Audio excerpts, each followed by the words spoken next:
Allow me fixing everything, and today I'm going to show you how to test this alternator that is being fitted to a R-Class Mercedes.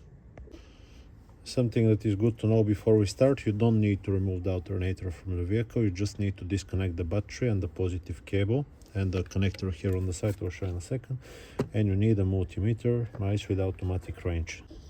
Okay, now you can see that the alternator is moving. That's good, it's not blocked, because it happens sometimes the alternator gets stuck, mechanical problem. Now we'll test the electrics. What you need to do is remove the 13mm nut from here, remove the cable, the positive wire, don't forget to disconnect the battery, remove the communication wire here, unplug it. And now here sometimes there is 8mm nut, sometimes there is not, sometimes there is like a retaining clips. This plastics gets removed like this. This is the voltage regulator, remove it with 7mm socket, yeah, like this. Here usually there is a cap, this one goes to the side. Now quickly we're gonna check the rotor. You can see it right here, yeah. Usually you can see this when you look in your engine bay if you don't remove it. We're looking for 2 to 3 ohms when we get the probe. I'll just put it on so it does not beep. If you see the screen, 2.5 ohms. From 2 to 3 ohms is okay. Now it doesn't matter if it's this side, yeah, or the other side. So polarity is not a problem, it's just like a big wire. What we also need to check if there is continuity between the slip rings and the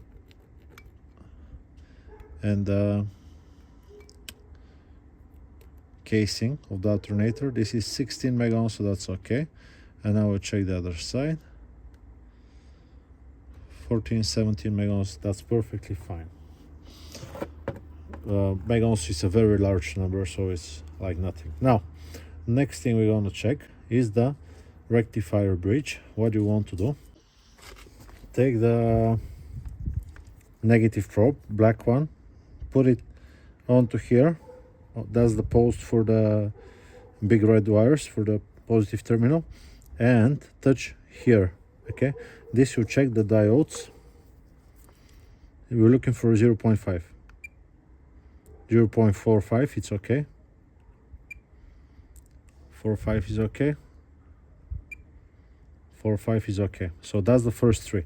You can take the opposite and see that they don't go back. Nothing, nothing, nothing. If it beeps, it's a problem, and it's showing like a 0, 0. Now what you're gonna do is take the positive, yeah, put it here and touch it onto this side. Can you see these three? 1, 2, and the third one. So this means the rectifier bridge is perfectly fine. You can take it again, black one,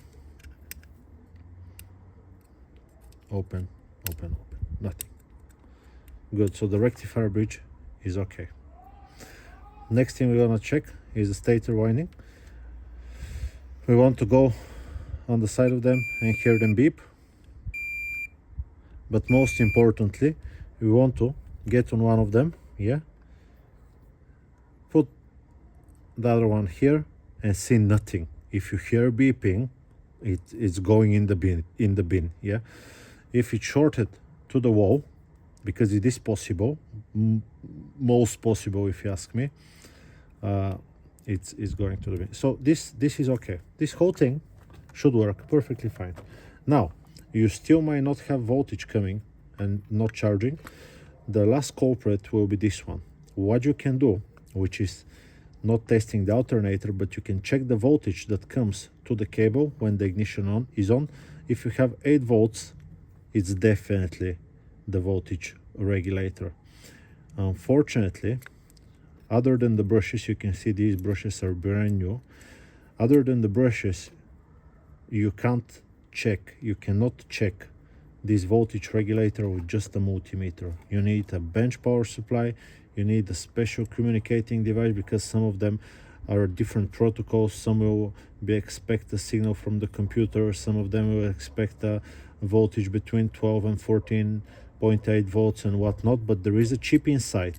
Yeah, there is a chip with almost like 15 wires inside, so you cannot check the voltage regulator with a multimeter. If you know a way, tell me, I'll be very happy to see. But that's generally what you can check on your alternator. Stator is okay, it's not shorted. Rotor is okay, it's not shorted. Rectifier bridge is okay. Brushes, look how long they are, perfectly fine. Other thing, it's the signal to the voltage regulator. I hope this video, and it turns. This one is not the best.